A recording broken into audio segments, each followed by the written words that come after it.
Good evening, everyone. It is January 11th, 2022.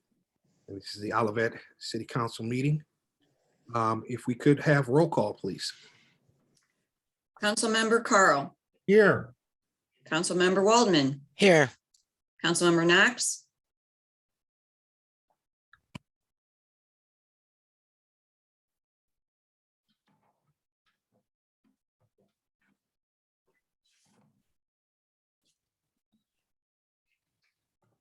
He's here, he just can't unmute. he's Yes. here. He's with us. Chairman Weil, Here. Mayor. Here. Item number 2 is communications. We have no written communications, Mayor. Thank you. And item number 3 is the city manager's report. Hi. Let me just bring this up. Good evening.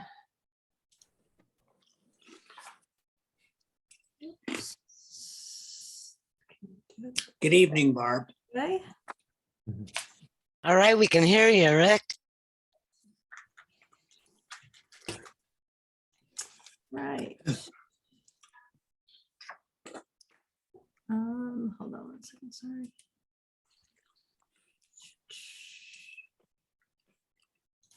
Let me just get out of here. No, sorry, I got in presenter mode and that is just harder to use on Zoom. So let me just get out of here one more time. And get it going here. Right. Stop sharing. We'll start one more time. Apologize for this. All right. Well, I guess I hope this is worth it. Can you folks see the first screen? Yes. All right. Yes. And you don't see any of the other tiles by it, right? It's just a full screen. No, I see You see the, the tiles. You see the tiles? Okay. To the left. Right. I'm having it's yeah, it's wanting to share in presentation mode for some reason. So we might just just go this way. How about that? Let's not fight it. Now you see the one screen. Okay, good evening. Good evening. good evening. Well, we're going to start off with some good news. The city received both the Distinguished Budget Presentation Award and the Certificate of Recognition for the Budget Preparation. Those are 2 of 3 awards that the Government Finance Officers Association will give. And what they were looking at was the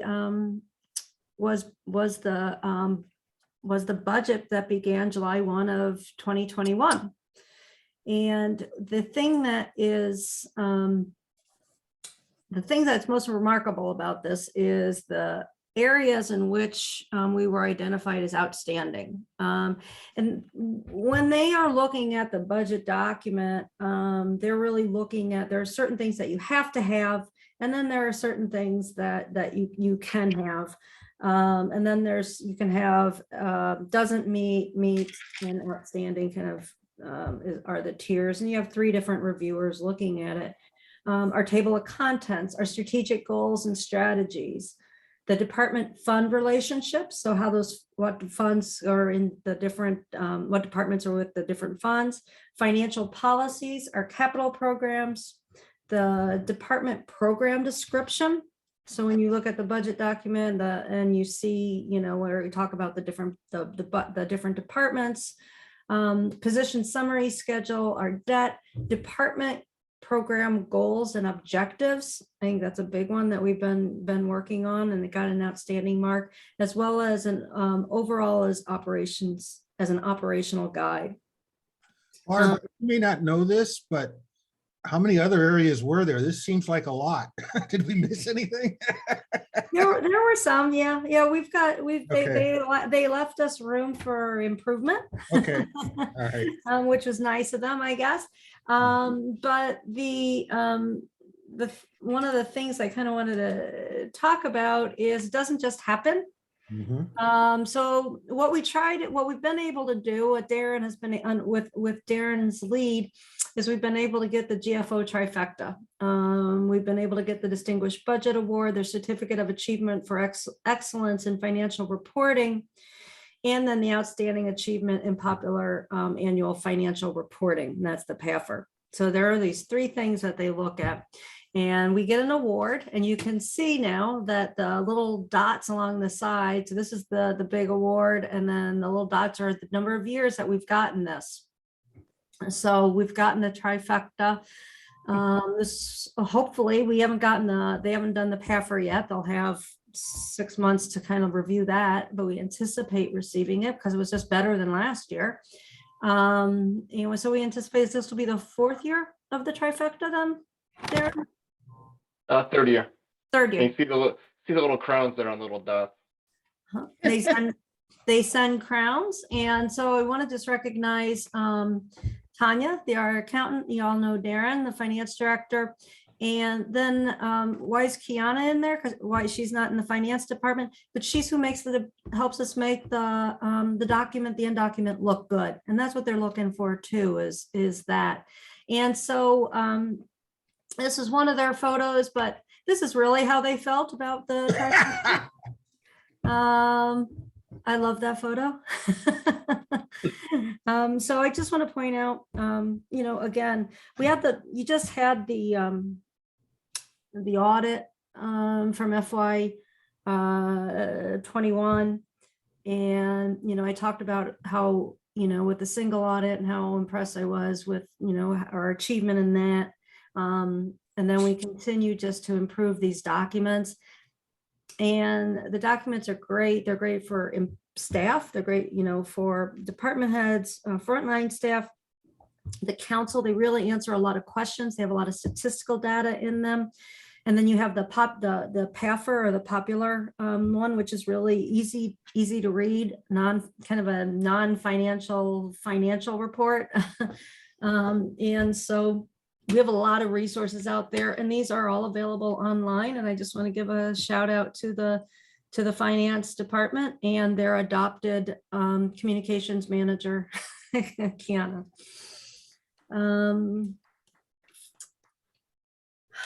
Continuing kind of along the financial front, last Friday, the U.S. Treasury issued the final rule for the ARPA state and local fiscal recovery funds. As you may remember, the city is going to get about approximately 1.4 million total in that. We've met, our staff members have met to create kind of a potential list. And what we really focused on when we were discussing projects, and this will be coming back to the council in your February meeting, if not before, is looking at how do you leverage this money? You could find one project and you'll easily do, 1.4 million. You could do a number of projects, and easily use it all up. But what we really want to think about is how do we leverage this money? Because we have other grants out there. You can use this money as match for other federal grants, for an STP grant, for the CMAQ, or the, clean, kind of clean air grants, for a TAP grant, transportation alternative. And so you can leverage. So what we're really trying to figure out is how can we get the most out of this money by pairing it with other available funds. And one of the pieces to that puzzle that we don't have yet is, there hasn't been any information released yet on the Federal Infrastructure Investment and Jobs Act. A lot of money is going to be coming through to the states with through, again, those will be grant opportunities for investment in roads and in bridges and different things. So it's that'll be coming to the council shortly. As what we want to be able to bring to you is an array of ideas, as well as some the numbers that will go with that. Staffing, like many employers, we currently have several kind of career opportunities. I think sometimes people don't think about the city as an employer, but we've got 75 full-time employees and a number of part-time. That number is going to go up when we open up the new community center. We're going to have a number of new positions. Right now, we're going to be interviewing, actually, I think this week or next week, for a police secretary and the assistant court clerk. We're still accepting applications. We're going to be accepting applications until we have the positions filled, but those are available. We have 1 or 2 police officer positions open, and we have a building inspector. As you recall, our building inspector too, David Fairgrieve, went to Brentwood, and Jared Kurtz was promoted, and so now we have this vacancy. And we're also preparing the fire department. They typically, because their hiring process can be kind of long with the number of skills testing and things that occur, they typically develop a wait list. So they'll go through a whole hiring process, and instead of someone kind of coming right on board, they will go kind of onto a list, and that's just kind of the norm in that profession. So while we don't have any openings in the fire department right now, we are creating a wait list because we know we will have an opening, because our Assistant Chief Ron Johnson, after 22 years of service with the city of Olivet, has tendered his resignation for retirement. He's going to be retiring on February 22nd. And so walking out the door will be a lot of knowledge, a lot of history. We wish him well. We will be kind of celebrating in some form. As we get more information, we'll kind of let that be known. But we're currently in a promotional process for the assistant fire chief. Typically, that's going to create some move ups, and so we'll probably end up with an opening shortly. This is the monthly dashboard for the community center, and this is now just currently the Warson Park improvements. You'll start seeing, you don't have the other parks in here because we haven't gone out for bid. That's obviously on your agenda for this evening. The project continues to be relatively on schedule. We do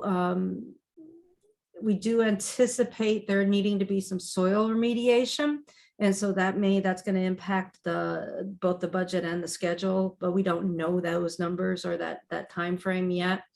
If you go out to the site, you kind of have to park and then walk down to see it. But we do ask people to stay out of the construction zone. But you'll see that they have a lot of flat surfaces there for parking lot. They've gotten, one of the hurdles we've had was getting Ameren out there to take down some poles and to get some electricity to different areas. That's occurred now, so that's all good. And so it's kind of exciting. You can see that it kind of starting to see the actual building.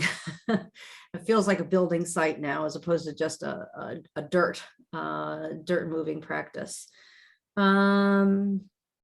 You can see in the bottom left, the construction project financial summary. You can kind of see where we're at with what we've done so far. There are some anticipated contract modifications. Some of those are the things that you knew about when we did that value engineering. They're kind of starting to show up here. These are things that will kind of, some of these things may end up being a change order, some may not. They kind of go through a pretty rigorous review process, both through navigating with our architect, KAI, to kind of review any proposed changes.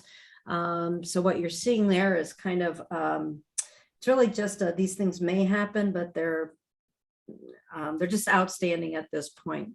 You then look at the contingencies and the allowances. We're still looking good. We have done now, I think we're processing our third pay app, or getting ready to process the third pay app with Wright Construction. And you'll see the MBA participation. That's kind of where we are currently. It shows the goal and where we are currently with that. And that again is a payment, what's been paid out in the contracts versus kind of the total construction. And so we're kind of where we should be on that as far as what they've been projecting. Hopefully that's an indication that we can, we'll be improving. And then we look at, okay, so what are some of the risks that we have? Schedule. Again, there's the lead time with pre-engineered, with some of the metal, with some of the steel. And we also recently, I think they've had a couple of some staffing issues, like a lot of other people with regard to a lot of people being out sick, not necessarily needing to employ people, but just having the boots on the ground. But we don't, at this point, we're not anticipating that being an impact on the overall schedule. And then you can also see kind of what owner responsibilities there still are. We still have some of that specialty. Recording in progress. That was weird. We still have some of the specialty items that we're working on with the indoor playground. You know, we have it ordered, but now we have to make sure we have the installation coordinated with the construction, the furniture procurement. We're going to need to get into working on some of the networking, the IT, what we're going to have out there, as well as final selection of that fitness equipment and how we're going to purchase or finance that. This report then also comes, so it comes with this dashboard and, oh man, I'm having trouble with my mouse tonight. As well as some photos then of kind of the site. Now, even if you walk down now, you'll see that these photos are older. And there's just a couple of more that they're looking at. Those logs we've been putting logs aside that can be used, and we'll probably be using those for some of the natural playground areas, some as outlines or different things that we can use in our other play areas. So those are being set aside for that. I sent an email out about the salt enclosure being completed. Well, yay, they got to use it. Boo, it was on the weekend. But they, you can see now the picture on the of the two of the backhoe and the big truck. This is the most important thing about this salt enclosure. We now have a place where the trucks can back in and the backhoe can go into that building, grab salt and just dump it over onto the truck. Before, they were on the same level, right?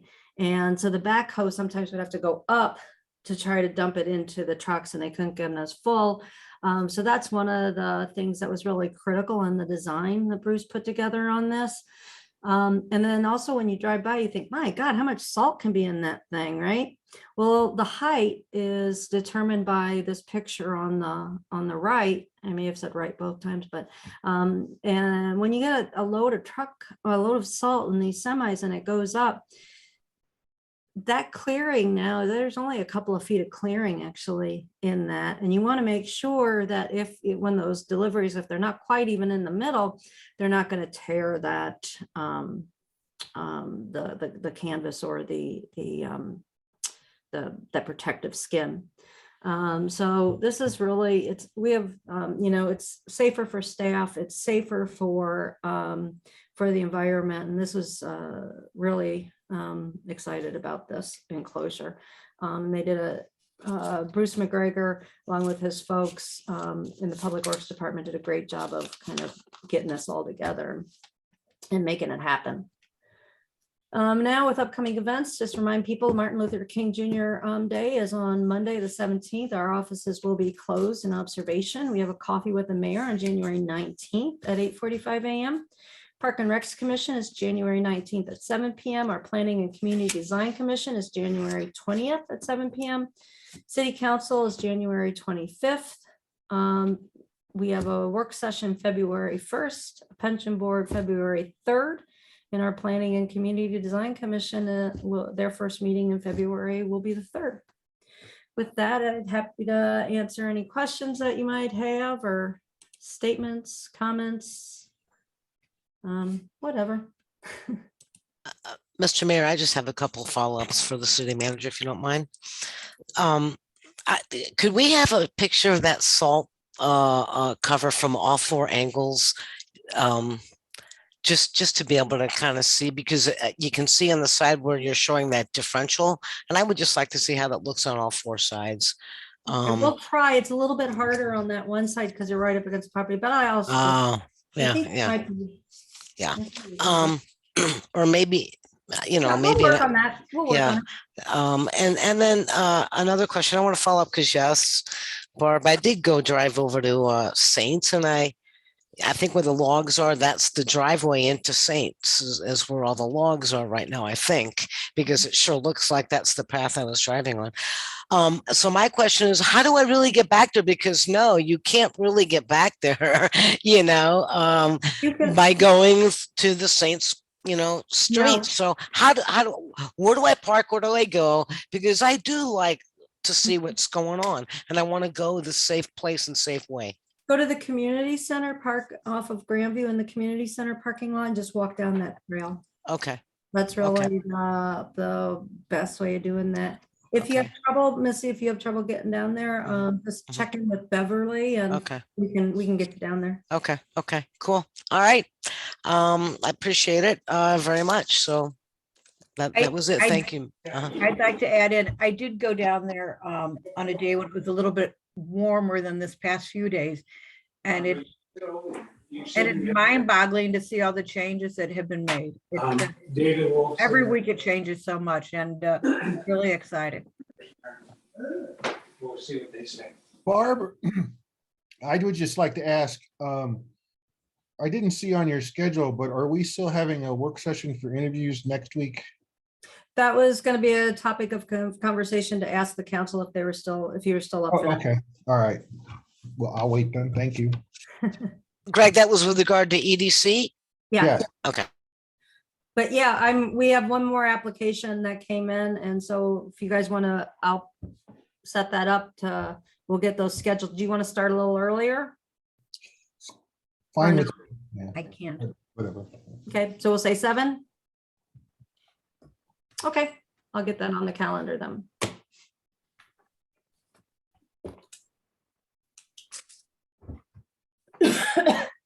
All right, Okay, item number 4 is city council reports.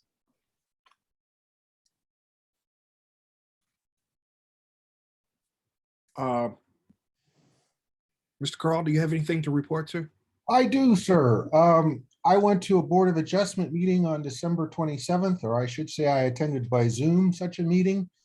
And the topic was first was an appeal of a decision of the building official, which had to do with I'm not going to get into the details, but it had to do with our definition of a subdivision and somewhat of a disagreement with or at least a hope from the applicant that the board may view it differently than the building official, but they did not.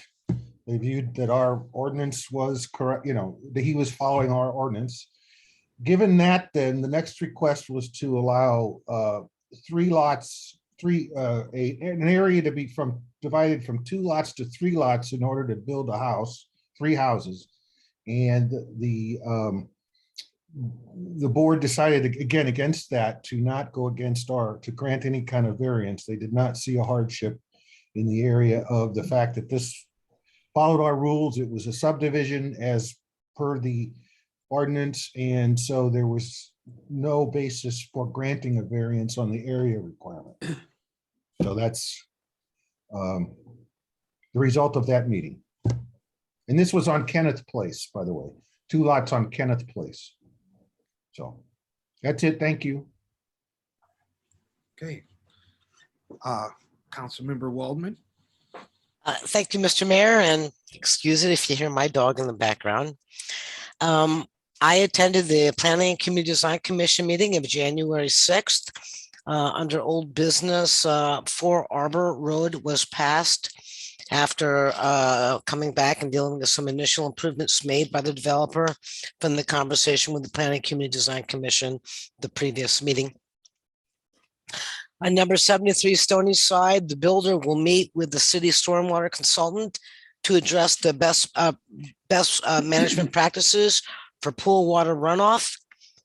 650 Ashmont was approved under the community design and concept stormwater management. And where I really want to go is they then had their discussion items. First one was Dealman Road Townhouse Project, which is the project that is right across the street from City Hall. Mr. Cohen came and had a little bit of a presentation and preliminary conversation with the Planning and Community Design Commission. From that, some concerns were with regard to the turnaround radius in the back, things that were, Mr. Cohen was very aware of bringing his professional and having everyone get together and look at everything. The second one was a preliminary subdivision plot for a 3-lot subdivision by combining 1004 and 1014 Dolores Avenue, a proposed 3-lot re-subdivision of a 2 existing property. So those were the things that were discussed in their discussion items for potential, new development within our community. And with that, I have nothing further to report other than to remind everybody, we always get a very good summary from our planning director, Mr. Trejo. So thank you. Thank you very much. Councilmember Knox. Good evening, everybody. Can you see me? No.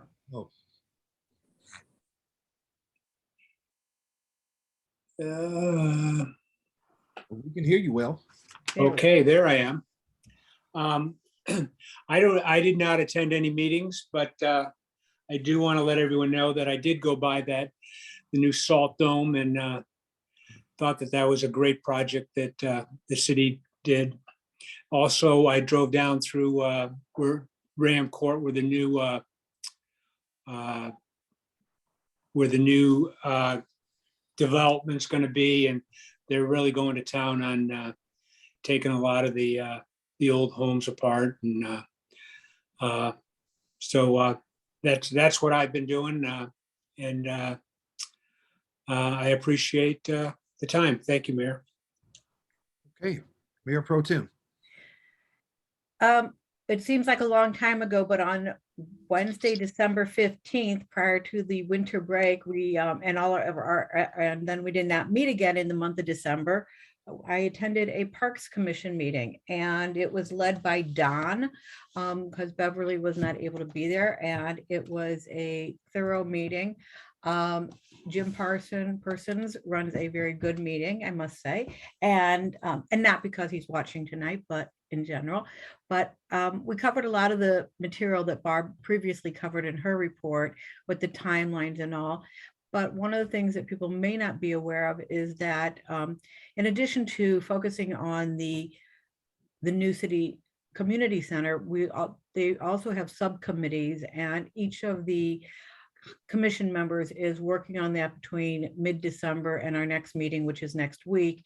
And so we're moving on, we don't want to just focus on the center. When it opens, we want to be able to offer the programs and have things up and ready to go, and do some comparison shopping, or get some information, I should say, because we're going to have to be setting fees and different things. So we're doing our homework, and it's a great group to work with, and I'm looking forward to next week's meeting with them. Thank you very much. That will conclude all of the reports at this time. Item number 5 is hearing from citizens.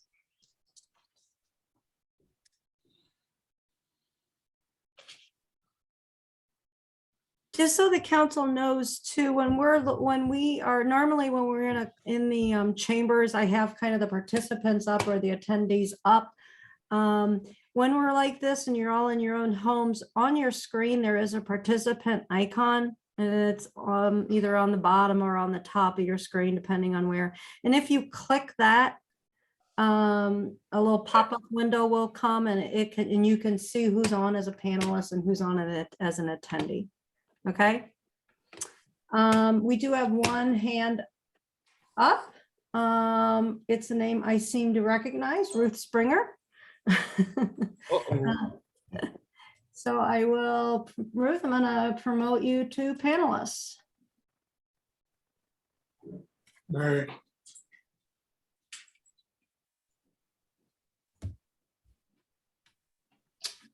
Or you guys know my luck with Ruth. I could have just cut her off. We-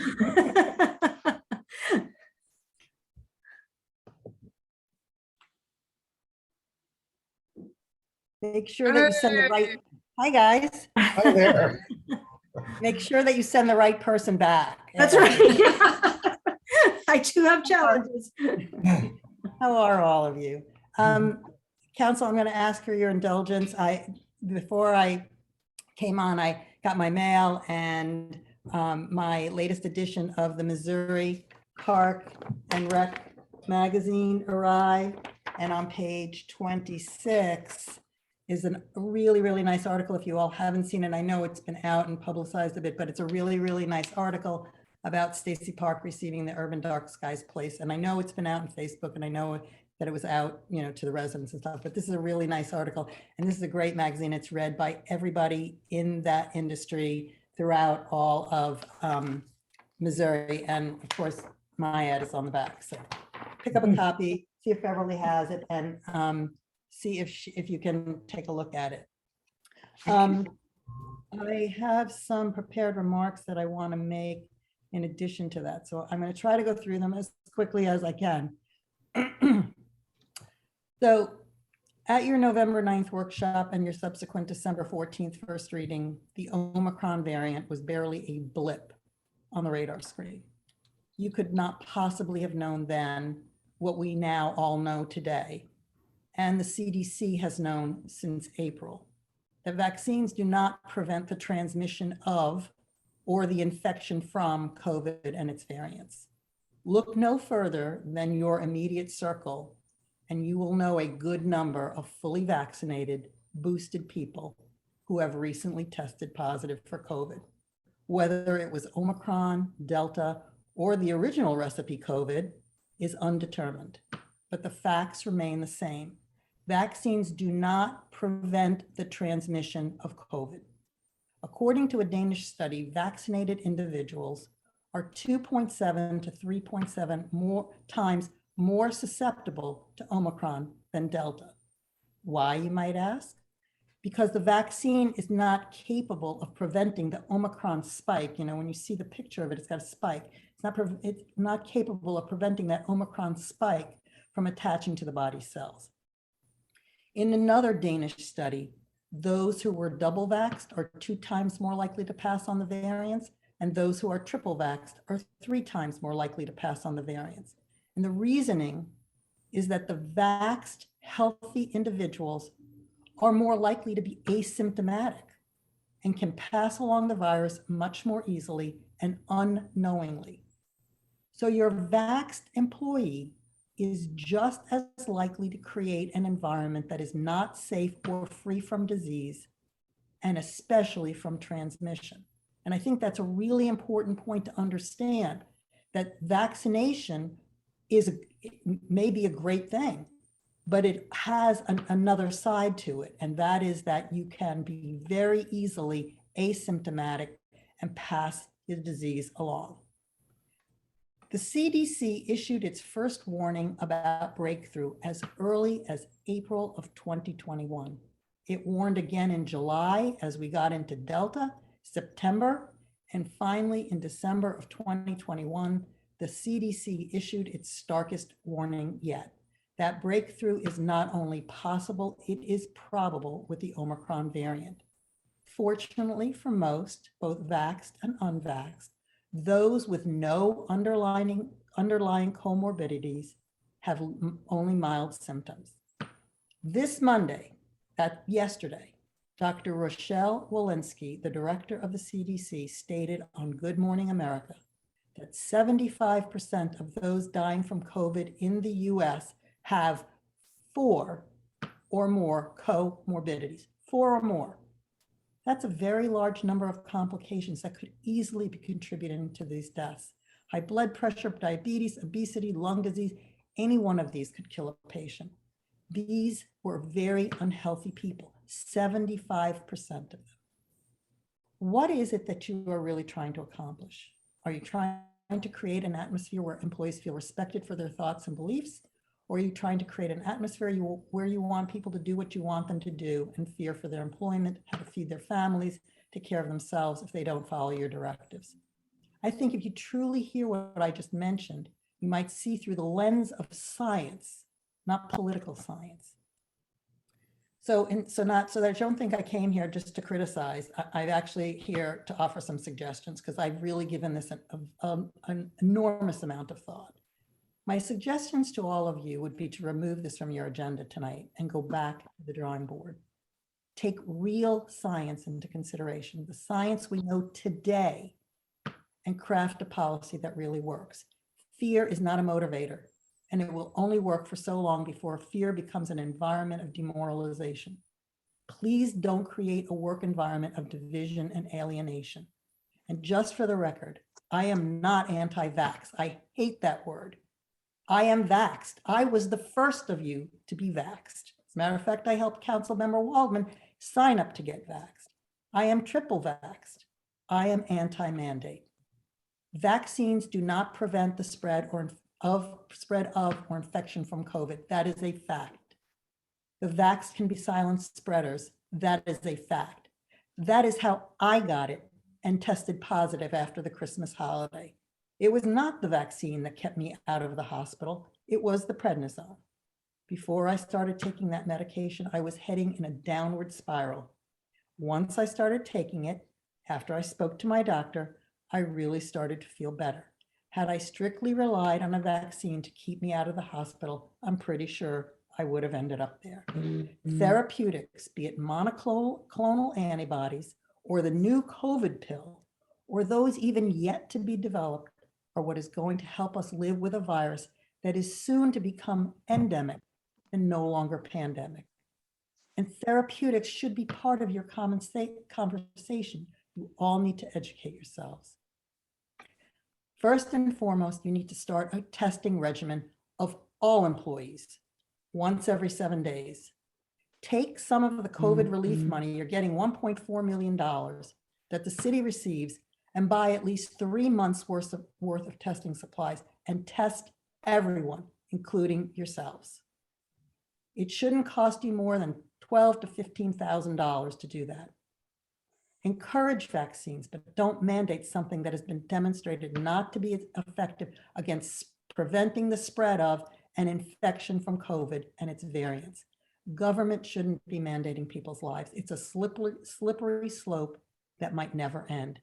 This should be a conversation about those with immunity and those without immunity. Just because you are double, triple, or quadruple vaxxed doesn't mean your body develops antibodies to the vaccines. That's real science, not political science. And the only way to know if you have the antibodies, to know if you are really protected, is to get sophisticated antibody testing. And for the love of God, stop wearing cloth and paper masks. We had this conversation months ago, remember? I said then that cloth masks were terrible at keeping out the virus. I'm science trained, you all know that. I understood the science back then, but even if you didn't believe me then, the CDC is now about to advise against cloth masks and has offered guidance that only KN95s and N95s are the preferred masks for keeping the spread at bay. With the Omicron variant, this is especially important because the weave of the cloth is too big. And Omicron is more aerosolized than Delta and can infiltrate the larger weave of paper and cloth. That's real science, not political science. I hope you aren't going to do what you may have already made up your minds to do. I've sat in those seats, but I'd appreciate after 18 years of serving a community I still love today, if you would think about what I've presented to you and at least rethink based on what we know today, not what your politics told you to do 3 months ago. I appreciate the time that you've given me. I hope you will consider it seriously. And at the very least, wait until the Supreme Court makes its decision. That should be coming any day. You've already waited this long. I don't see any harm in waiting and rethinking. Thank you, Council. I appreciate your time.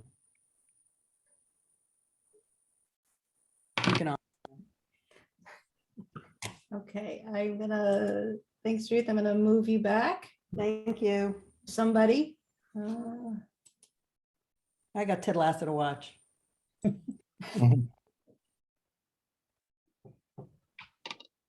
I did it. Okay, Is that the end of hearing from citizens? I don't know. I'm looking to see if there's any other hands up. There are. If anybody wants to speak? I don't see any hands. So I guess it is, yes.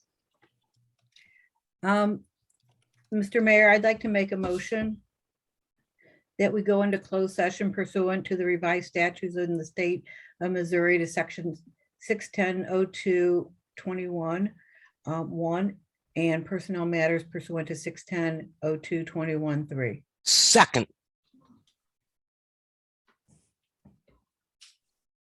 Councilmember Carl, Yes. Councilmember Waldman, yes. Councilmember Knox, Yes. Chairman Weil, Yes. Mayor, Yes. motion passed. Okay, I'm going to be, the council and I and Paul Martin are going to be leaving this webinar. We're going to be going to a separate Zoom meeting for the closed session. And Darren Mann is going to be the host. And so other people can stay on and we'll hope this works. Okay, everybody else, council members. But you forgot the most important part. We'll be back. Oh, we'll be back. Yeah, we'll be back. I'll be back.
Okay.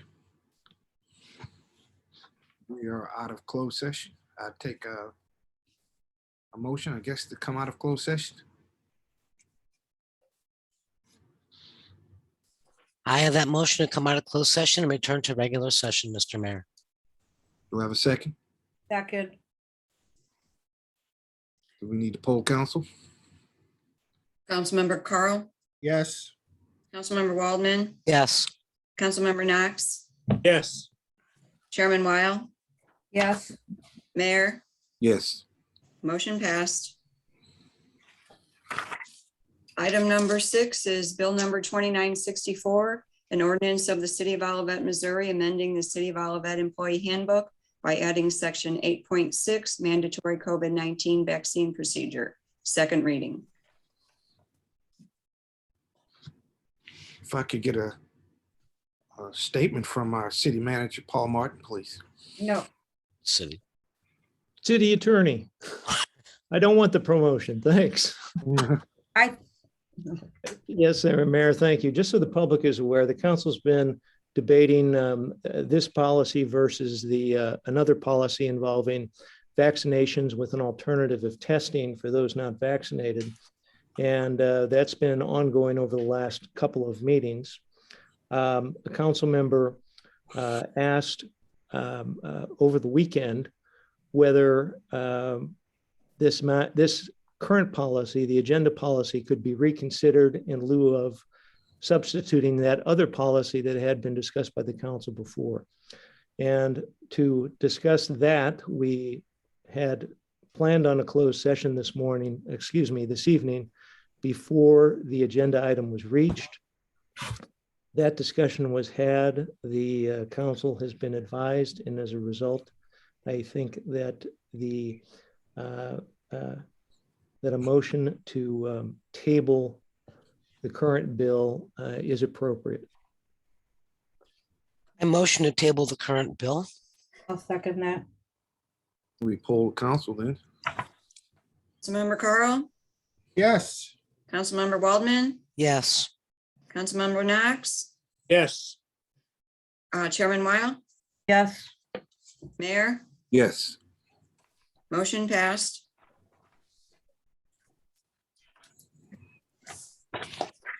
Item number 7 is Bill number 2965, an ordinance amending Article 16 accessory structures and uses, being part of Chapter 400 zoning regulations of Title 4 and use of the Olivet Municipal Code regarding pool site coverage and sizes. First reading. Okay, I believe we have our Planning Community Development Director, Carlos Trejo, coming on for the first reading of this bill.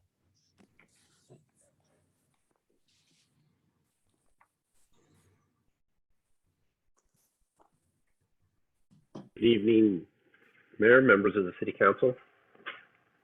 My name is Carlos Trejo. I'm the Director of Planning for the Department of Planning and Community Development.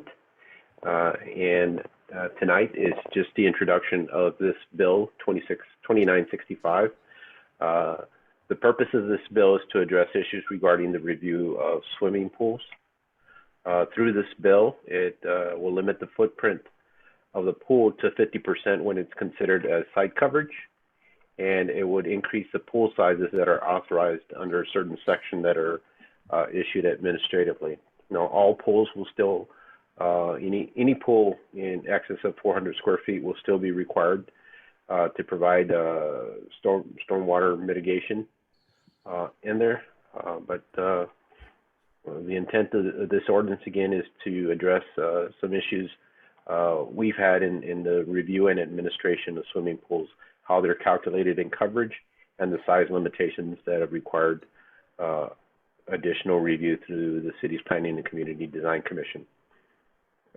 We have a public hearing prepared for our next meeting on January 25th. At this point, I'd be glad to answer any specific questions, and we'll provide an overview of the staff report at the public hearing.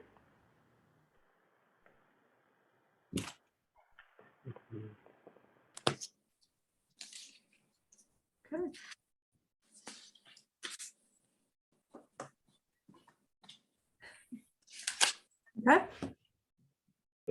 moving on. Okay. Item number 8, bill number 2966, an ordinance amending Article 4 land development requirements being part of Chapter 420 stream buffer protection regulations of Title 4 land use of the Olivet Municipal Code regarding a buffer and setback requirements. This Good again evening, is Mayor. Carlos. Yes. Mayor, members of the City Council, again, my name is Carlos Trejo. I am the Director of Planning and Community Development for the City of Olivet. The purpose of Bill 2966 is to acknowledge that many of the streams in Olivet no longer have a natural stream bank, and to establish a process to reduce the stream bank protection standards for property owners when a stream is no longer visible or that the stream bank has been artificially altered. When we adopted the original stream buffer protection ordinance, we did so without any amendments to the MSD template. In its application, it has impeded a lot of property owners from redeveloping on their parcel. Several of those have gone through the city's Board of Adjustment and have been granted leniency because what they were doing met the spirit and intent of the ordinance. The goal of this ordinance, again, is to provide some flexibility for property owners that abut an unnatural stream bank and to continue to provide a means to filter sediments from stormwater entering the stream. So we're acknowledging and maintaining the overall goal of ensuring that stormwater entering the streams is mitigated and filtered before it enters that. In terms of protecting stream banks, we don't have many natural streams anymore in Olivet. Most of them have been artificially modified. Therefore, this provides some flexibility to our residents that have improvements already along some of these streams or channels, you may call them, in Olivet. This has gone before the city's Planning and Community Design Commission and has a recommendation for consideration and approval to the council. We have a public hearing scheduled at our next meeting on January 25th. Be glad to answer any specific questions on this, Mayor.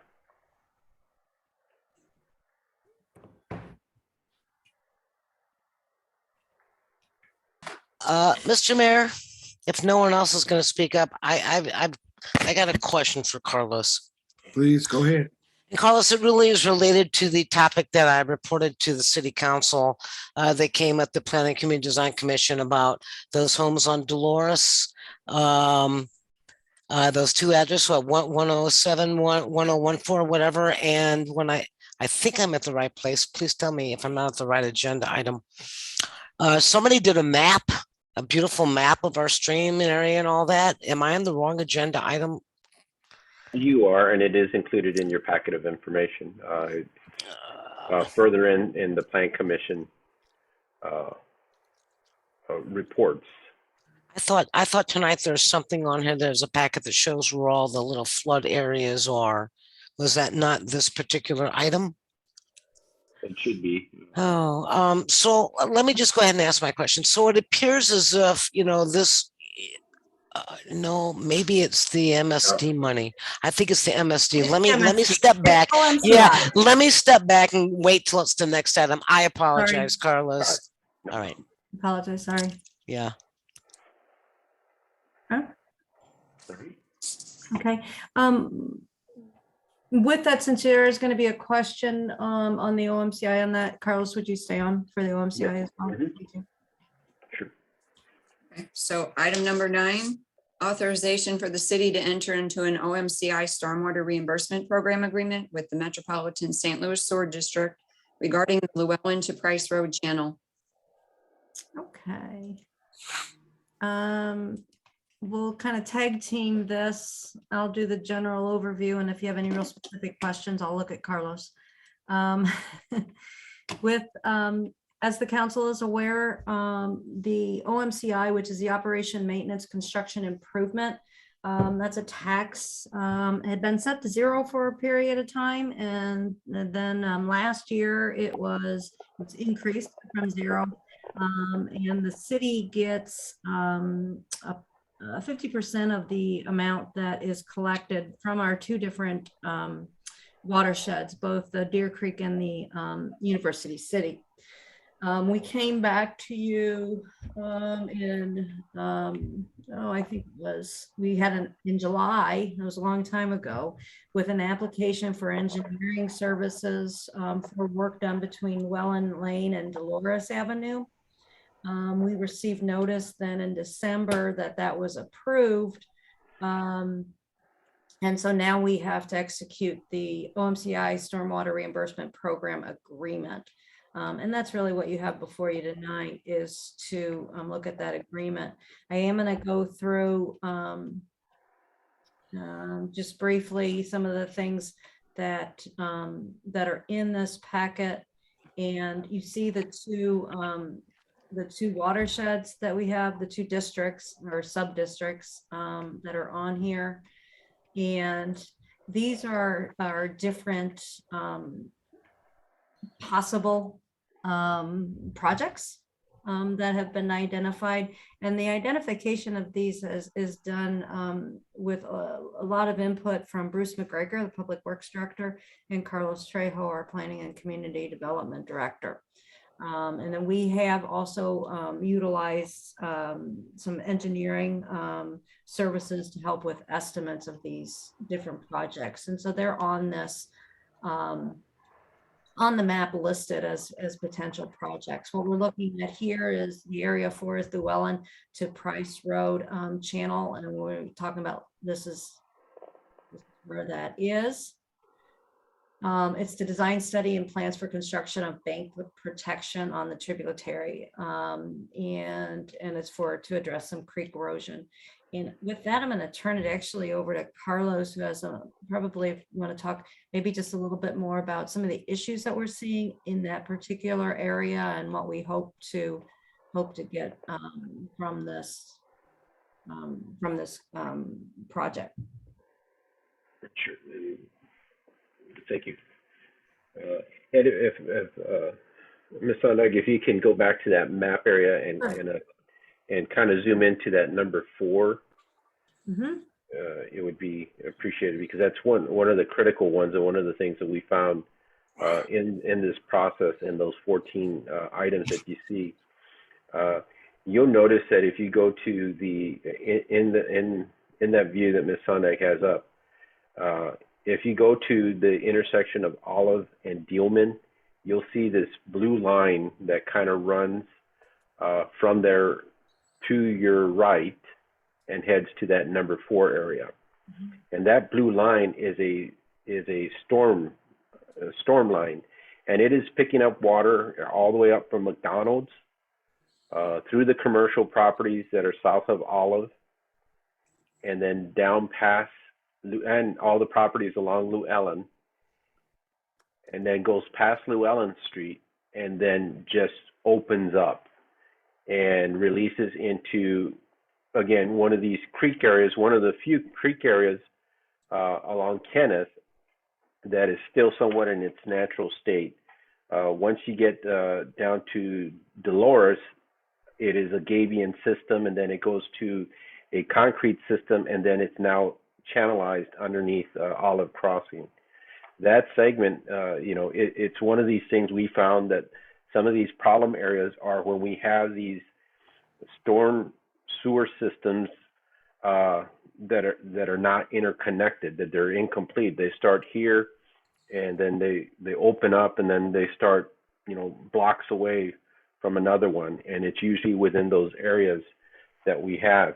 Talking with Mr. McGregor and an outside consultant, they looked at ways that when you're taking that volume of water that extend once again all the way from Dealman and McDonald's, and then you release it at the eastern end without any consideration to the volume and speed that's coming out, it causes a severe erosion problem and impacts several properties south of Kenneth. Again, this is one of the few areas that we have a somewhat natural stream, but it's being inundated by the volume of water that it's picking up. The goal here is to find methods or techniques where we can kind of help capture that water, kind of slow it down, and have it permeate in some of those areas in there. It's an interesting situation, because how many times have you heard, people say, I don't even know where all this water can be coming from. And that's where it is that they don't even realize that, we're over here, but it's coming from here. So. We're excited about this because there's an opportunity here to kind of do some natural element to this, or look at channelizing it. We'll see what the final product brings back. But again, it's one of these relic systems where it's disconnected between, between pipes, for lack of a better word or description. The other, and this is really one of those projects when you talk about that OMCI money and kind of partnering, the city partnering with MSD to try to get some of these things done. This is kind of a smaller project that would be really low on the MSD priority list, but it's expensive. This is $75,000, and it's for all the preliminary design, all the data collection, and then to kind of to get to a final, final plan. And so, which is also one of the reasons, that we're really looking at this money. Again, it's another idea of how do we leverage this OMCI money and how do we utilize it? So we take it and we can do this study now. We'll have a better idea than what it's really going to cost to actually implement. And hopefully we'll have some more years of OMCI money that we can, put towards that so that we're actually solving the issues. Could I ask some questions just for more clarity and recollection? Mm-hmm. So this EDI professional service proposals dated April 20, 2021. You go all the way down to the back of the total end of this minutia page. Everything is signed like April 21st, 2021.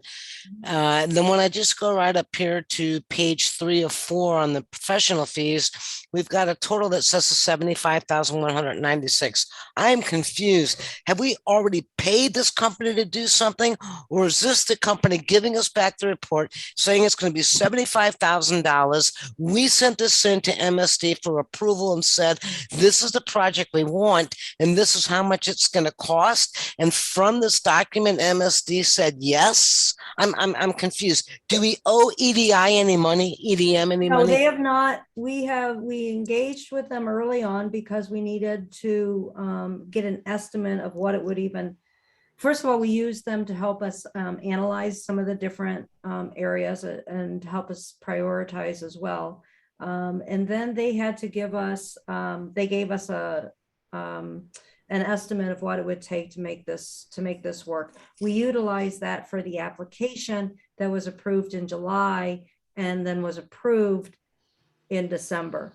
And now which is one of the reasons we're kind of bringing it back right away so we can start, because you already have estimates that are 6 months old when and are they going to want to say, oh, this is 6 months old now and we're going to up it, or are they honoring the fact of this process? I think they understood. I mean, there's always a possibility that something could have changed or something's unknown, but the reality is that they understood going in what money we were going to have. They also understood the time frame.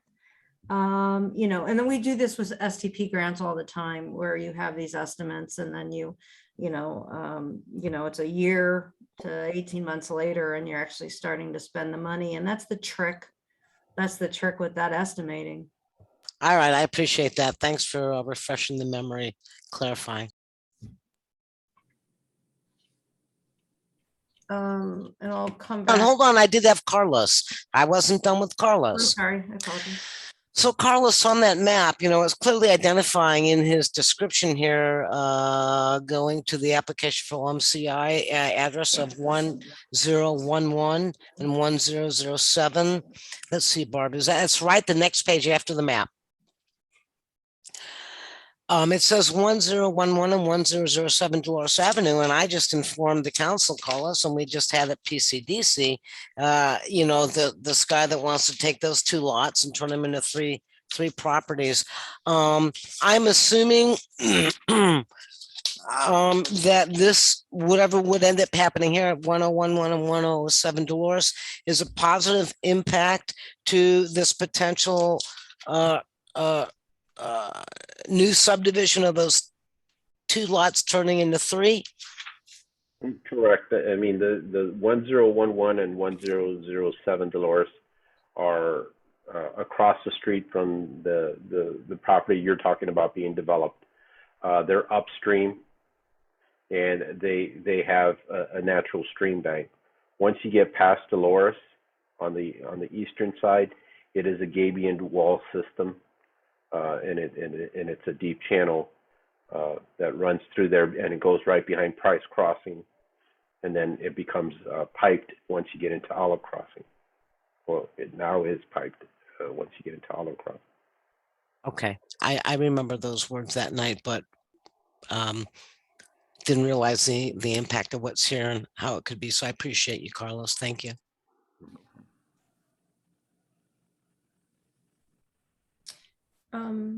Happy to answer any other questions. Otherwise, what we're asking is just authorization for the agreement. Mr. Mayor, I will motion to authorize the mayor, you, sir, to enter into an OMCI Stormwater Reimbursement Program agreement with the Metropolitan St. Louis Sewer District regarding the Llewellyn to Price Road Channel R3-Olivet-02. Second, All right, let's poll the council. Councilmember Carl, yes. Councilmember Waldman, Yes. Councilmember Knox, Yes. Chairman Weil, Yes. Mayor, Yes. motion passed. Item number 10 is authorization to release requests for proposals seeking a general contractor for the renovation of Indian Meadows, Herbside, Stacy, and Villa Parks. Okay, we have Beverly Tucker Knight, our Park and Recs Director on. I'm going to promote her to panelist.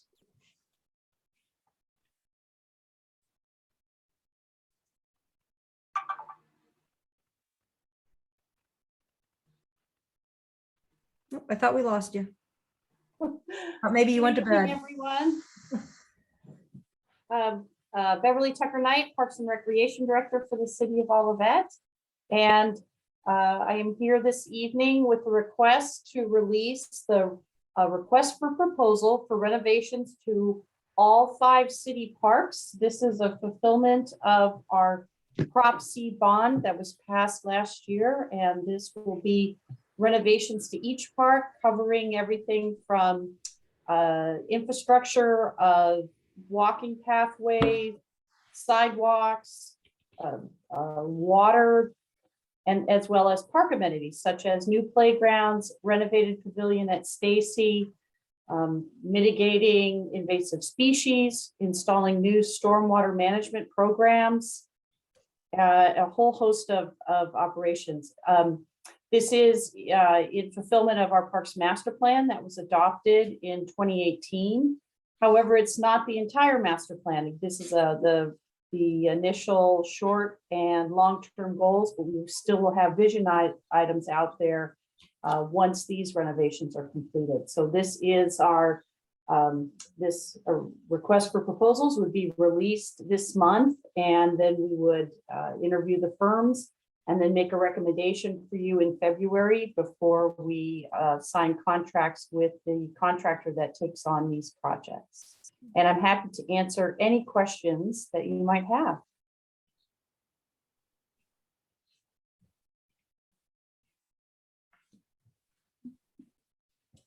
Questions? I have none. Anyone else have any questions? No. Maxine, you want to make the motion? I can make a motion to authorize the release of a request for proposal seeking general contractor for the renovation of Indian Meadows, Herbside, Stacy, and Villa Parks. Second, All right, can Thank we? you. poll Thank you, council, Greg. please? Very exciting time. Councilmember Carl, yes. Councilmember Waldman, Yes. Councilmember Knox, Yes. Chairman Weil, Yes. Mayor, Yes. motion passed. Item number, Yay. Good to Thank stop you for very applause. much. Thank you very much. okay, item number 11 is hearing from citizens, part 2. While she's doing that, Beverly Tucker and I thank you very much for your service and what you do and what we've come in our parks. Maxine Weil, thank you for your leadership in the park board as a commission member. You guys have been rocking it for the last 2 years. Few years, I'm sorry. And don't forget our commission and their chair, Jim Person. Absolutely. I said the whole Parks Commission and Okay, y'all have been just gotta rocking get it. everybody in there. All righty, you're right. Jim Pearson's and the whole gang. Jim Pearson, God bless you. Thank you. Thanks, Bev. And put you, oh, she's gone. Nobody. I'm sorry. I don't see anyone with their hand up. If anyone would like to speak, just raise your hands. I don't see anyone. Mayor. With that, the next item, the review and approval of minutes, we don't have those ready for you this evening. You'll have double sets for your next meeting. So now we're on to the city attorney's report. I have no report, but unfortunately, I think we need a closed session for attorney-client communications. The potential acquisition or sale of city property and discussion regarding negotiated contracts and the statutes. The provisions for closure there are 610.021.1, 2, and 12. So moved. Second. Who seconded? Councilmember Carl, Yes. Councilmember Waldman. Yes, and Sydney seconded it. Okay, thank you. Councilmember Knox, Yes. Chairman Weil, Yes. Mayor, Yes. motion passed.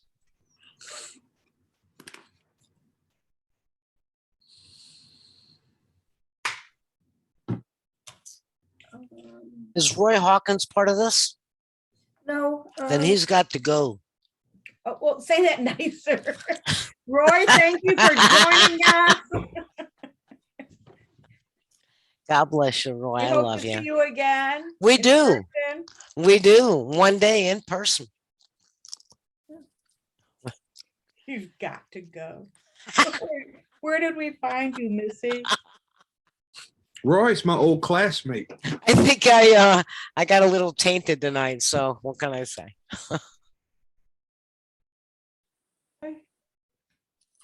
Was he really your old classmate, man? Yes, it was. Class Okay. 87 and 88. God bless him. Couple of things to go through, just two.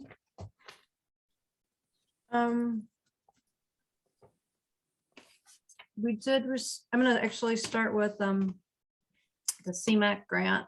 This is, I'm gonna share the screen here on this.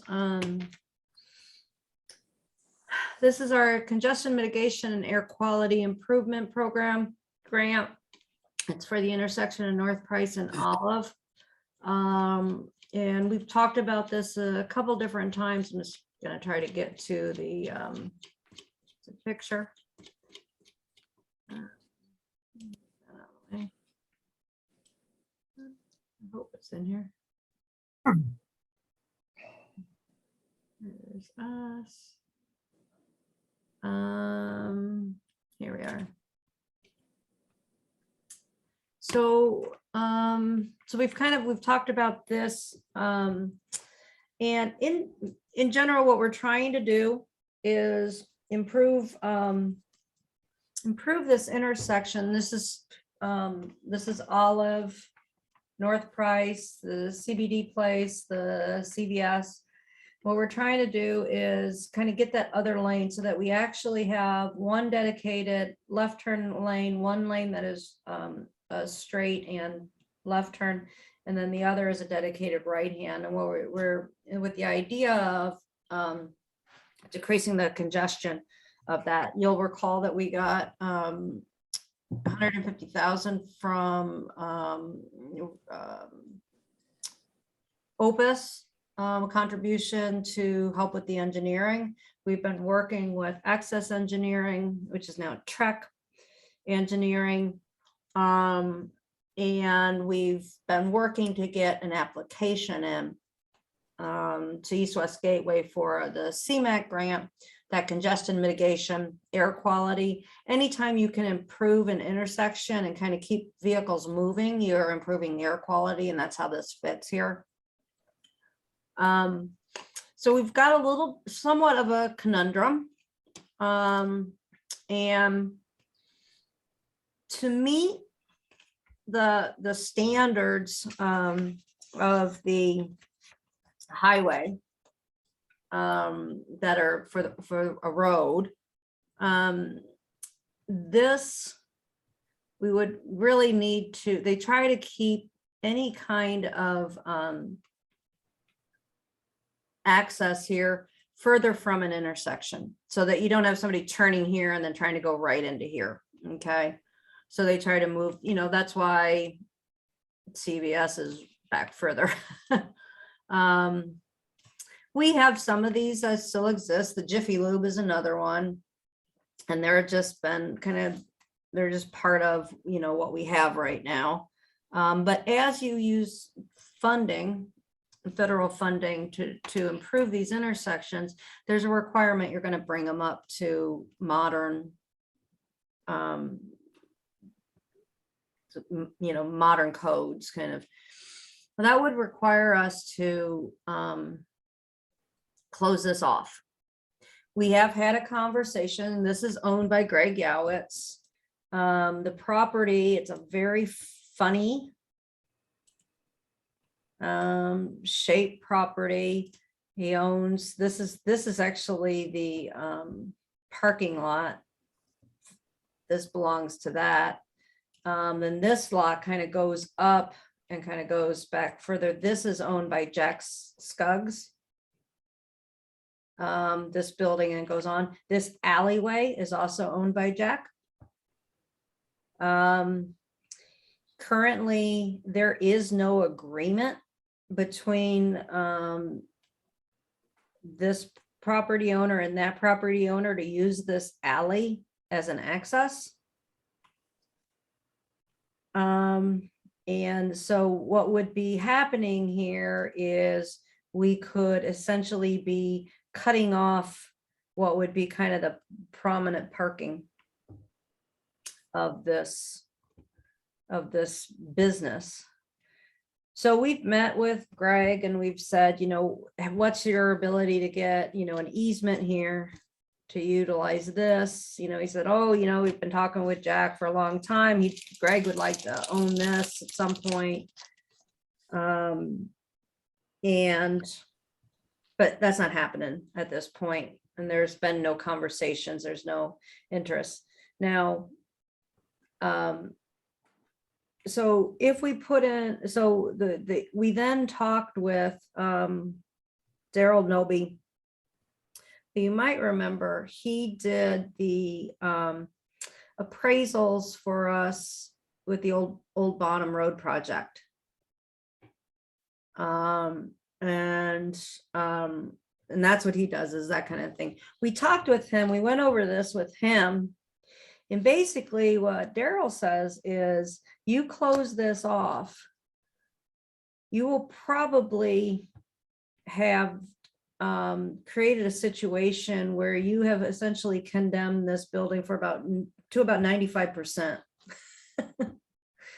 And so the property owner could come back and say, you know, you've reduced this, my ability to use this property by this much. And if you go to court, you'd end up having to do relocation costs. You'd have to buy the property and you'd have to do relocation costs. He then did some comps for us, which is what he does. And he did this all for free. It was very nice. And And he's at about, and Carlos, help me remember, 650 to 700 for the property and about 40,000 to relocate. And so where we're at now is we're trying to get, we have a meeting this week. I believe it's this week with East West Gateway, and that's the entity who, you know, chooses the CMAQ, looks and at all those grants. They're our MPO for the area. And we're going to talk with them about this. You can use CMAQ funding for right-of-way acquisition, you know, if you need to. But the difference is, so at this point, our draft grant application is about 700,000 light.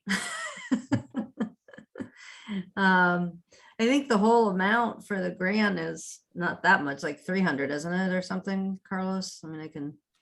Yeah. Pardon me? It was about 300,000. Yeah. We could, so if we put forward an application, you know, the catch-22 here is if you put forward an application that kind of ignores this and you don't close this up, it's probably not going to get funded. Because it's going to need to meet. You know, we can put it forward and show this closed and just see what happens. We can do a grant that actually includes acquisition. We can continue to try to negotiate with Jack and Greg and try to get them to use this. That's probably not gonna satisfy his renter in here. So I just wanted to make this, I wanted to make the council kind of more aware of this. It's kind of always been an issue. So we're going to be talking with East West Gateway to find out what they think, how they think we should kind of proceed. And then we'll probably need to have kind of another conversation with Greg about when, like we said, we've talked to him about this grant application. We've told him we're kind of moving forward.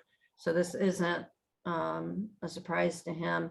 But I kind of wanted to get a sense from the council on, you know, what are your thoughts on this? You know, do you want us to continue on looking at this? Do you want us, you know, are you okay with if we would need to go into a process of where we would be purchasing this right of way, or where there's a possibility of condemnation? I don't necessarily see it going to condemnation. I assume we get to, I mean, the interesting thing was when we were talking with Greg, he put a value on this property for about 650 to 700,000. And I was just like, ain't no way. I was shocked when Daryl came back. I'm like, who you working for, man? So that's my story. And I just need to kind of, Carlos, I'm going to ask you if there's anything we should add. Paul, anything that pops into your head on this? Carlos? No, just I guess to somewhat emphasize, I think too, from Bruce McGregor has had concerns about that proximity of the building to the curb, even before the improvements. He's always seen that is an issue, more from a visibility perspective, because he goes up and down that street continuously to his offices. But I'll note that he's pretty passionate about that. Dave Book with Murphy, we've been talking with him in this process, and you know, I think they too kind of are, you know, if we're looking at that industrial park as a light industrial where you're going to get different size vehicles, having that little building so close to the road is just not, it's just hard. You know, it's just not, it's not great. So can I make sure I understood? We could ask for so the property value is 700 grand. Right now, we've got 150, 175, whatever from Opus. And we had this document that we were going to ask for more. Did I hear you say that we could then say, hey, here's a glitch with this property. We need $700,000 for acquisition. Mhm. And you're saying, could we add that to this particular document that you've given to us now? And that's what you want us to say yay or nay to? Well, it's more so actually in that, to put it really frank, how do you, to really improve this intersection, bottom line is to improve this intersection to assist with the additional traffic of the, of our industrial, particularly if you were looking to, get something better in the Southern Comfort building, all of that. We really need to get rid of that building. And look, okay, Chief, here we go. You're going back to 2002 when, it was the fight of getting the funding and getting our 170 approved. And part of the original plan was to include that very issue and use that corner. However, in the compromising of the butt heads before me that had power and I didn't, we compromised with, okay, we're not going to go for that extra lane. 20 years later, we're looking to try to go for that extra lane. And now we're going to ask East West Gateway, or let me just say, the only way to possibly, in my opine, to do this is doing exactly what you're saying. We're going to have to, throw that money in there and hope and pray, that it's a good thing, because development is happening now. And forgive my French here, they already screwed us once 20 years ago. And so I just want to make sure that you're saying, yeah, we could add that money request for the acquisition. And I appreciate it. I'll sit back and listen to my peers and hear what they have to say. I would simply say that I don't see any real workable solution other than to buy that property, and that seems to be the best solution. I guess my question is there anything we could do with it, what's left over on it? That would in any way make it more valuable for us to purchase. We talked about some brainstorming ideas, so we don't need the whole thing, obviously.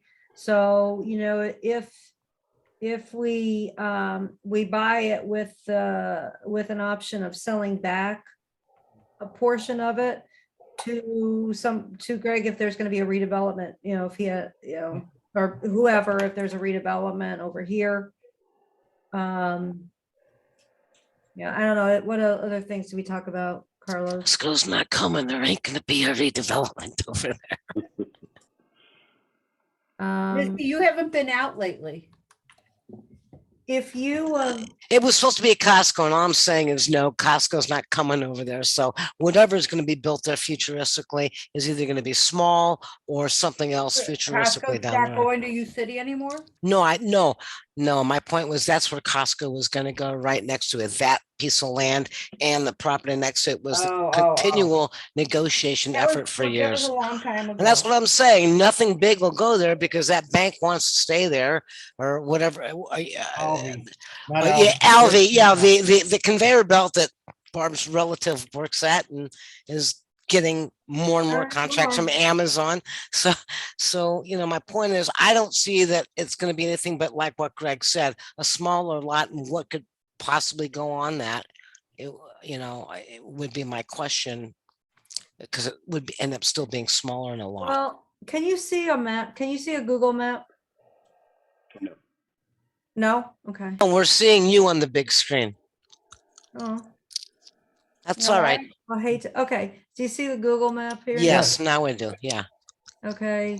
So one thing you look at is, So I'm going to tell you, Barb, you have to get to where you get, and then you have to tell me you're there. My okay, sorry. situation. I think I'm here. Yeah. Okay. Okay. So Okay. here's the little shipbuilding. That's almost worth $1 million now. Jesus Christ. Because it's all got pot in it, right? Right. CBD Creighton. This is this kind of building that goes back and has kind of different, that's, again, it's an older building. you know, you've got this green space here, you know, there's a possibility for somebody to put something here, even with Intelligrated staying. Isn't that green space integrated? Yeah, Okay, but you know, Okay. they don't need that much. okay, Green sure. space. Things can There be are sold. Okay, opportunities that, you know, sure. Okay, I appreciate the map. Okay, I think our best bet is to start off with looking at a way to include the property and just take care of it right. And I guess if that fails, we'll look at the next level of alternatives. They make sense. I agree. okay. All right, anything else we need on this one, Carlos? No, that's all I'm aware of. Okay, all right. So is that a general consensus from folks then? Okay, thank you. Next up, I'm not sharing my screen right now, am I? No, Okay, good. Next up, we're gonna talk about the Republic contract. Good night, everyone. Night, Carlos. Thank you. Um,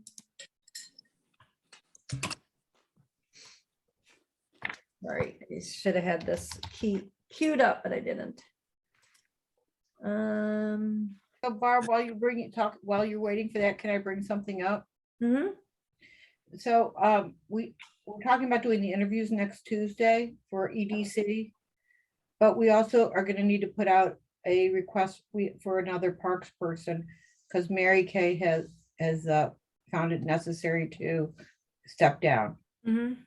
And so we did interview a bunch of parks people before, so I don't know, do we want to reopen it, or do we want to go back and look at who they were?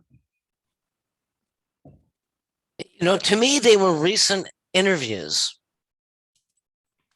You know, and I could go either way because they were recent interviews, but It's a council decision.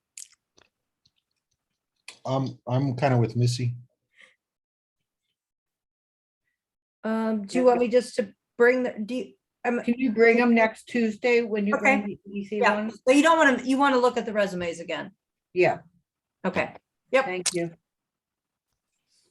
Mary Kay's your neighbor too, right, Maxine? Catty Corner, yeah, Catty Corner, okay. she's the one that lost her son. So we got a counter proposal kind of from Republic. And I'm trying to think of the best way to show you this. I'm trying to figure, I have two documents. One's kind of a summary and the other's. Let me do this one, I think.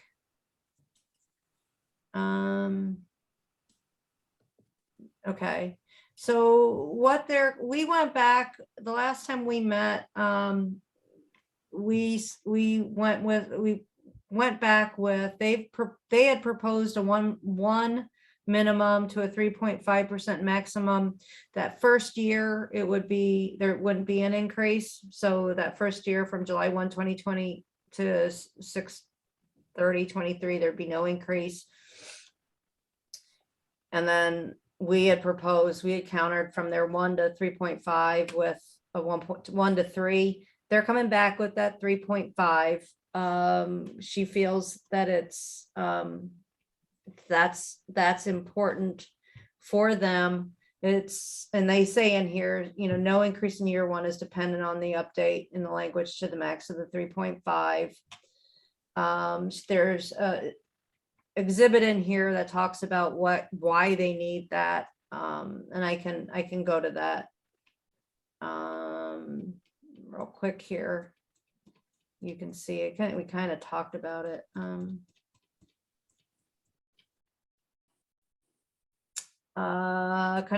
Talked about the increase in the amount of disposal of residential trash. There are supply chain issues that are impacting capital. The recycling issues that they have, and that they're continuing to invest in the MRF so they get better sorting. And then the, industrial-wide challenges with regard to being competitive with for drivers and also just trying to get drivers. What is MRF? The MRF is it's the recycle center. Okay. Then she goes over to the consumer price index. And, kind of shows you kind of where it's been and what our increases have been compared to it. And basically she's saying we really need that 0.5%. So those are her arguments, on that, which we kind of anticipated. And I said, if you're gonna, when we met, I told her that you're gonna have to tell us, why that 0.5% is important. And so that's why she added that information. They're continuing to say they'll increase that senior discount from 10% to 30%.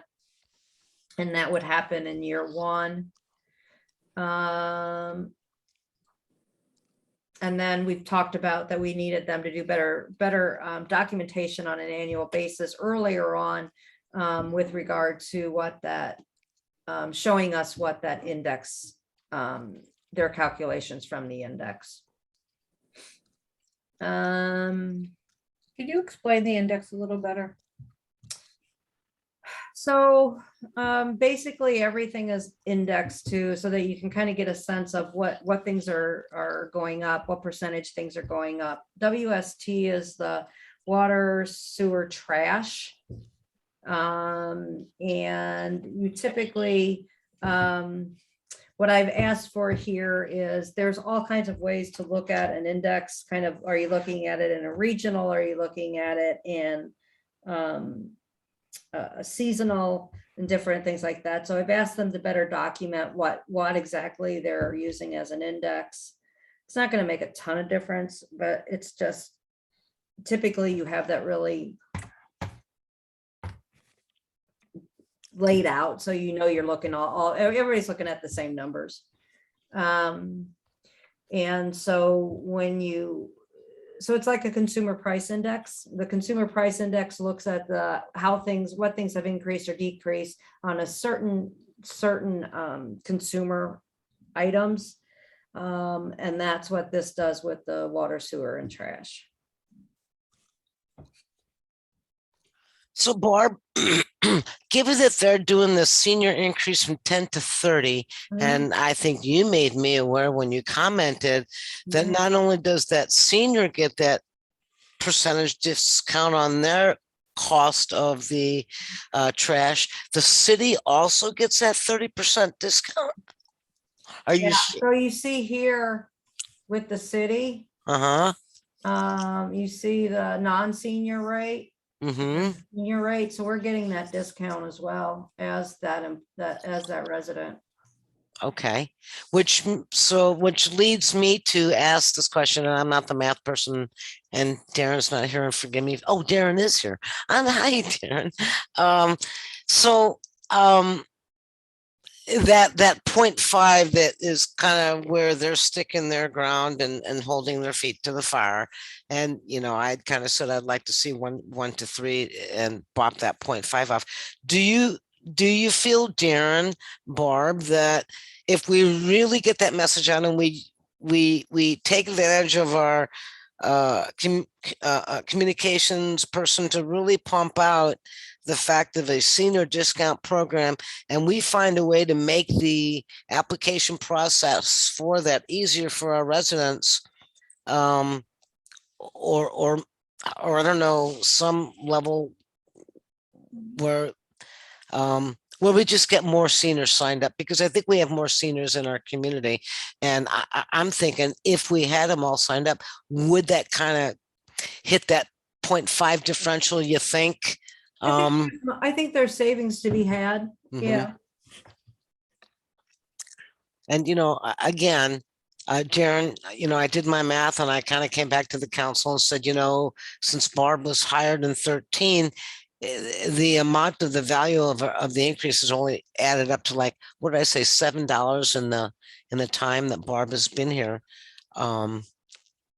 And I don't think I think that's been good for us. And I think, Barb, you said that CPI from those calculations, they asked ended up being like 2.7%. The CP, over the next. Yeah. Oh, yeah, from the Yeah, time. from, the yeah, difference, yeah. Yeah, it's been about that. Okay, well, Well- go ahead. I think if we push the senior program, we could probably come up with some good savings even and possibly accept their counter. I'm going to say that obviously inflation until recently has been running very low. I mean, the Fed's target is 2%. I can't remember until recently the last time it was 2% overall. So, I just think that this is probably not an unreasonable increase in pricing given the current inflation out there. The question is, will it still be reasonable 2 years or 3 years from now? That's as predictable as the pandemic. So, Yep. And you are getting that first year at 0. Yeah. That's how they get you. Yeah. Buy one.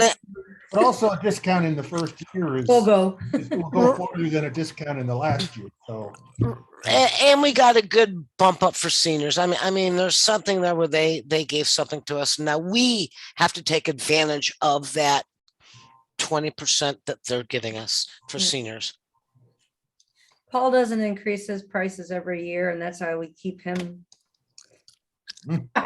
Where is he? I'm here. Will we ever learn? See, she put us in a lineup, so we can't see you now. That's on your screen. That's not on my screen. you can. I can't find Paul. So I'm gonna keep moving then. The mandatory trash collection, there's no. Well, there you are, Paul. I see you. No change in that. We were good with that. With the mandatory recycle, we have some recycle language. I'll get to that in a minute. We get 10% discount for being seniors. And yeah, you're Rick, already, you're gonna go up to 30, baby. You're gonna go up to you're already 30. That's what they're getting, old getting. man. I know. Signed up. He signed up when he was 50. There was no change in the mandatory waste. We were kind of good with that. With the cart fees exchanges, there's currently 26 residents who currently have more than one recycle bin. They're going to communicate directly with those to educate them on the monthly fee. And then we'll ask them if they still want it. And the reason for this language is because we have different sizes now of recycle containers that people can get. And we think that maybe people have a second recycle container and don't know they could get a bigger one. And so that's for them. They need to reach out to those 26 people and say, hey, you've got 2 small ones. We can get you a bigger one. And then you don't have to pay the rental fee. So that's just helping people figure that out. Some people want the smaller one because it's easier to handle. And then we talked about that delivery fee. It's currently at $25. This was one of those funny ones. She wasn't sure if she could get it to 15. I don't know why. So she's proposing a maximum of 15. And that's really, she'll say it's really just to cover their costs. But that, and those are for delivery for any additional recycle.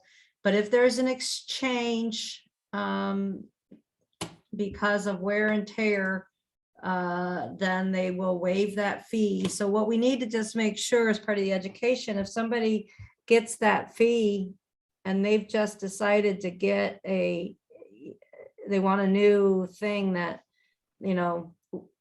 we have had, people have been charged, we've talked with them about the fee and that we've got it dismissed at the $25. We can probably keep doing the 15. It doesn't happen a lot. She couldn't get the number of times it happens. She wasn't able to get that back as a report. And I keep telling her, Missy, your biggest issue is she charged you. It did it to me. $25. So anyway, So that's where they're at with that. But we got it refunded. There's no change in bulk. That's the same. The appliances, there's no change. Invoicing, this is just because they've always charged us for invoicing and we've never known where that came from. And so we asked them just to specify, and she said it's a postage fee. And so that was just to let us know what it was. Why are we paying postage to the residents? No, put it to the company. We Sure. pay it, it's a flat fee that we get from Republic because they do all our invoicing for us. Oh, okay. That's in paint, and believe me, that's like a, Oh, no, that's worth it. I yeah. get that. Storm damage is the same. We're good with that. We've added new language about education and marketing, kind of putting it in the agreement that they'll partner with us on these, and they do it already. They send us stuff, but this just kind of puts it out there in the agreement. And then they have their new mobile app, which everybody's really excited about. Everybody's talking about it. Darren's got it already downloaded on his phone. Poor Darren. Poor Alright. With the condos, nothing, the only difference with the condos, we have one Warson Green, which I gotta tell you, I did not even know about. Is they're the only ones, I think, that they are billing individual residents and not the condo association. The problem with that then is when they're billing individuals and there's an issue with the amount of trash or the type of trash that's there or things that get left out, they can't really negotiate because when they bill the condo association, they have some leverage because they're billing them and they can say, we're going to, if you've had 3 couches out there this week, we're going to, charge you more for it. When it's individuals, they don't know who to charge it to. So we told them that we would assist them and want to eliminate individual invoicing to the condos. And again, it's really just one. And if we need to do, I said, if we need to do some update to our ordinance, we can look at that. I appreciate, I think it's reasonable if there's a condo association that is who should be paying for, and they have a dumpster, that's who should be paying for that. And they'll ask for support if they can't reach an agreement. They'll talk with the condo associations to update procedures on bulk collection. They've been doing that step by step. And again, that's more for what they have there. It's kind of almost sometimes like an apartment complex. If somebody moves out, they get this furniture that's there. And different things. So they want to talk with them about having establishing set days or something, kind of trying to work out something that works for everybody. These are all the different, we get dumpsters and roll-offs and such, and so we've updated this to include kind of the Grandview, and then also when we have our new city center, and we get all these dumpsters. That's all for free. Hold on. Go back up. Yeah, I want to hear that again. Wait a minute.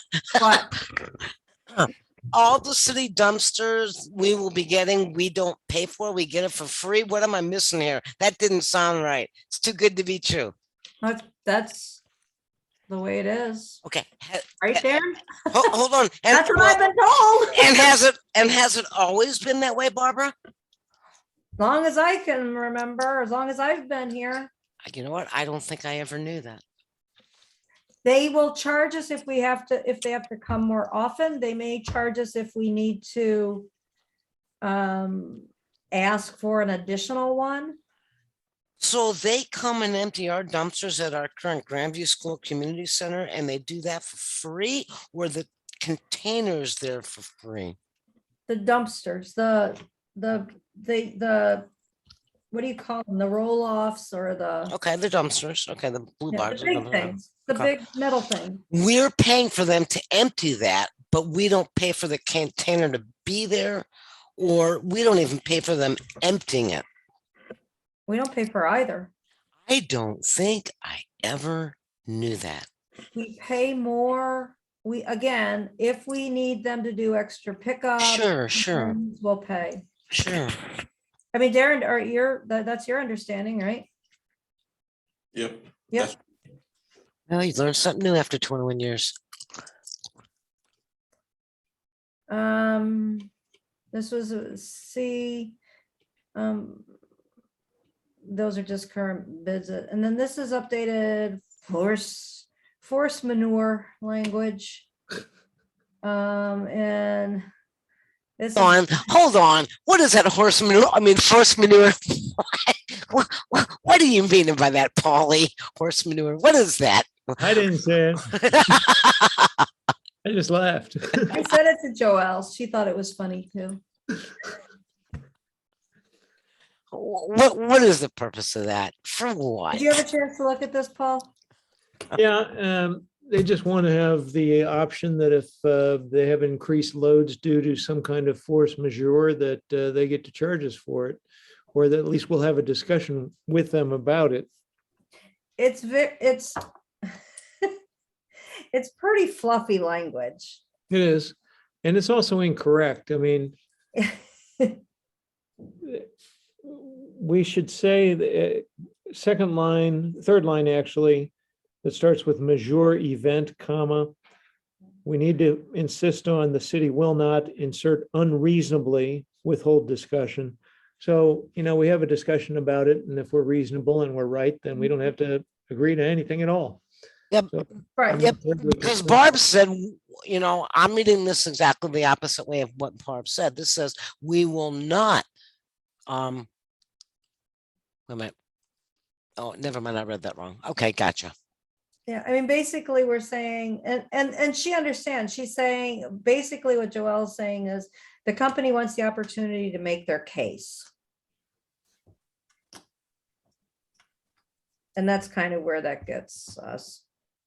Okay, has that ever been in any language of anything that you have ever worked with in your, how many years have you been in working with the government? What about you, Darren? What Oh, about yeah. you, Polly? I've never seen this before. Oh, yeah. We get on Fire more, truck. you get on more and more. What, Darren? Fire truck. Yeah, fire truck with that, it happened with that. You're seeing, you see this language now after the pandemic. You know? And I would say also, there's act of God in this language, bad Oh, weather. yeah. Right, that's typical of many contracts. Right, act of God I get, but act of God is not a force majeure. Yeah, Unless Polly says, yes, it is. I don't see it the same. Force majeure is basically anything outside of your control. And yeah, in my experience, acts of God, tornadoes, hurricanes, things like that are always considered force majeure.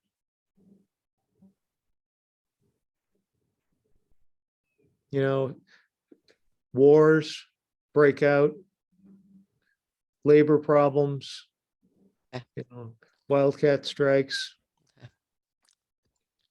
Companies just trying to cover its bases and give them the opportunity to ask for more money. And if we agree with them that it's appropriate, then we can say yes. And if we don't, then we say no. Okay. I like that you're going to add your word in that one sentence. Yeah, there's a couple of words I'm going to add. I mean, this seems typical of these solid waste providers. They seem to rush through their contracts and say things that are kind of goofy. And there's a couple. they have, I swear to God, they got this like from some weird thing, because this is the third go around with this. Mhm. The first one was just so bizarre. To the point where it almost doesn't make sense sometimes. Yeah. It was just, and so anyway, that's that one. Well, we can respond back to that. And then the recycling language. This again is, if they have, and basically all this is saying, okay, if something becomes, if we can't recycle something anymore, if we can't, there's no market for it, we want to have a conversation with you about about moving it from recycle to trash. And that's okay. I've had that before with other trash contracts. The only thing I wanted to make clear is that we wanted to talk about that because we didn't want, if it increased, we couldn't have a change in recycling that resulted in an increase in trash that resulted in an increase of services that they wanted to negotiate. You know, he can't. So for instance, the thing that's the heaviest, that costs the most to transport is glass. It's also what there's no market for right now. And so we can't say, okay, we'll let you not recycle trash. You won't recycle. We won't have you pick up glass anymore. We'll move it to trash. And now lo and behold, our volumes have gone up in trash. So we talked about that, and they're also working within the confines of a county ordinance that says these are the things you have to recycle. So they don't have a lot of wiggle room in what they can accept or not accept at this point. So when you said you talked to them about that, did they agree and say, we will not charge more because the weight of our trash will go up because it's glass? How did they respond to you? Yeah, they agreed, and that's what we, so we kind of talked about how what we did is we went back and made sure there were no other openings for negotiating for increased volume because of a change of pickup. And the only increase that we could have would be from a force majeure event is the only thing that will change the cost of our contract right now. There's no other openers in there. And you don't, well, I'm not going to go on that conversation. It's late. Okay. So I'm comfortable. I don't know, Paul, what do you think on this language? It's kind of. Well, first, I just want to point out, I got a couple of issues about language in 3 and 4. They say that the city will not reasonably withhold a discussion. That's got to be unreasonably. And that's in 3 and 4. And on the one hand, they say, yeah, if market conditions change and we want to alter our acceptable material for recycling, that's in 4, but in 5 and 6, they say unequivocally that they get to choose what's acceptable and what's not acceptable. So, and it's unilaterally them. There isn't any discussion, which is required under 4. So I think there's a disconnect there that needs to be worked through. Yeah, we can talk about, I think part of the issue is I think these are the things in the county ordinance. So yeah, we just need to go back and circle back on that. Yeah. But other than that, you know, I don't really think it's unreasonable